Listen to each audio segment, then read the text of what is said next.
Monsieur Bernard Assot, bonjour. nous venons d'entendre votre appel à voter lors des prochaines élections européennes du 26 mai. Nous avons entendu ces mêmes appels de la part de Hervé Juvin et Nicolas Dupont-Aignan. Avez-vous des propos spécifiques ou complémentaires à ajouter par rapport à ces deux personnalités? Écoutez, on ne va pas recommencer le match qui était celui de la présidentielle, Front National contre M. Macron.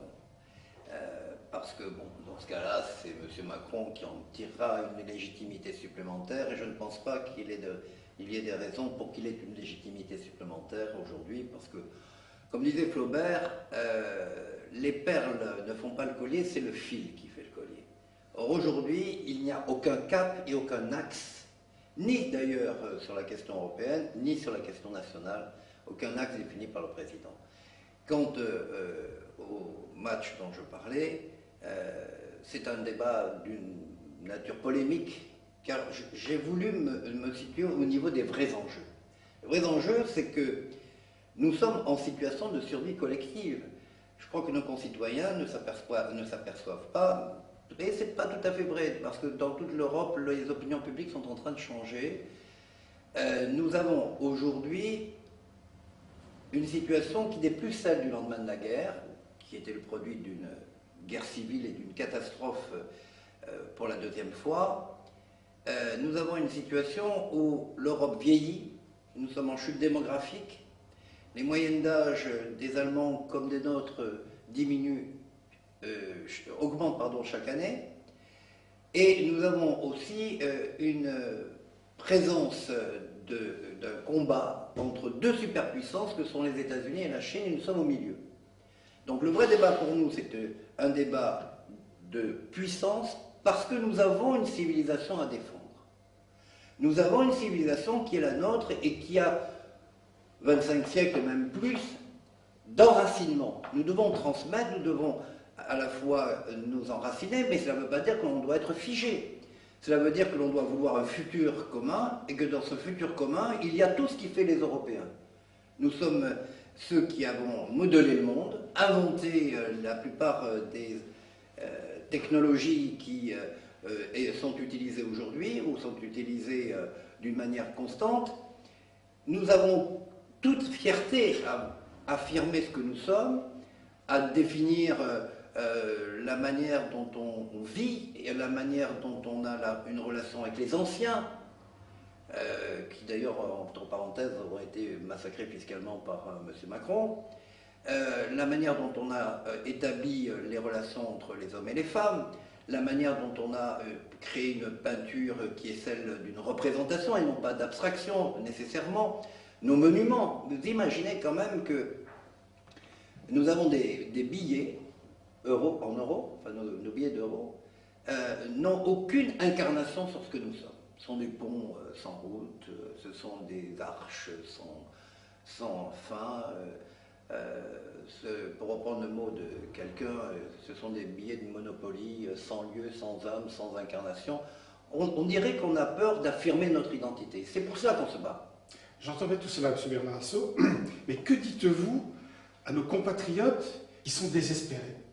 Ils se disent, ça fait 20 ans qu'on vote et ça fait 20 ans qu'on s'enfonce. Que dites-vous à ces gens-là pour leur donner l'espoir? Je leur dis que, enfin, en tout cas pour quelqu'un comme moi qui a toujours été marqué par l'attachement à la nation et à la civilisation européenne, enfin, la droite républicaine et ses alliés centristes patriotes sont revenus à leurs fondamentaux. Enfin. C'est-à-dire que notre tête de liste, Bellamy, incarne cette idée que nous sommes enracinés, que nous avons un héritage à défendre et que nous avons un génie particulier en Europe, c'est que nous sommes capables de considérer que rien n'est écrit et que tout est possible, qu'il n'y a pas de fatalité. Et Bellamy, qui exprime cette part de culture européenne, a ce talent de donner l'espoir dans les retrouvailles des Européens avec eux-mêmes. Et nous, Français, pays fondateurs en Europe, nous pouvons avoir un impact sur le PPE, parce que si on réussit à démanteler le match déjà écrit par les médias, entre le Rassemblement national et Macron, nous aurons la possibilité de nous exprimer parce que nous sommes fondateurs aussi de la Ve République. Donc, il y a cette nouveauté et cet espoir et ces retrouvailles. Mais il y a aussi un autre fait.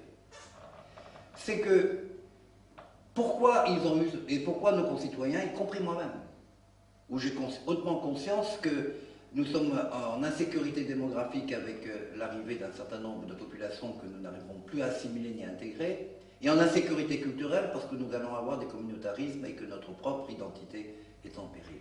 Pourquoi je n'étais que désespéré avec mes concitoyens? Parce que il y avait cette idée fallacieuse selon laquelle il n'y avait qu'une solution. Il n'y avait qu'un système. Un système de libre-échange mondialisé où les nations n'étaient plus que des concepts passés. C'est faux. Les peuples ont des cultures. Les nations ont réuni des peuples. Et nous avons une civilisation commune. Ça suffit largement pour qu'on raisonne à nouveau en termes de puissance et d'existence. Si j'entends bien votre discours, vous voulez éviter de reproduire à Bruxelles le duel factice Macron-Rassemblement national qui va bien pour Macron en France. Vous voulez éviter de reproduire ce schéma à Bruxelles pour que le processus ultralibéral continue d'avancer sans adversaire. Votre stratégie est d'influer, si j'ai bien compris, à l'intérieur du PPE qui représente un pouvoir effectif à Bruxelles. Ai-je bien compris? Tout à fait, d'autant plus que M. Macron et ses députés iront siéger non pas au PPE, puisque nous y sommes, mais ils iront siéger à la DLE, qui est encore plus ultralibérale que l'ultralibéralisme potentiel. Cette influence, on peut l'avoir parce que les opinions publiques changent en Europe.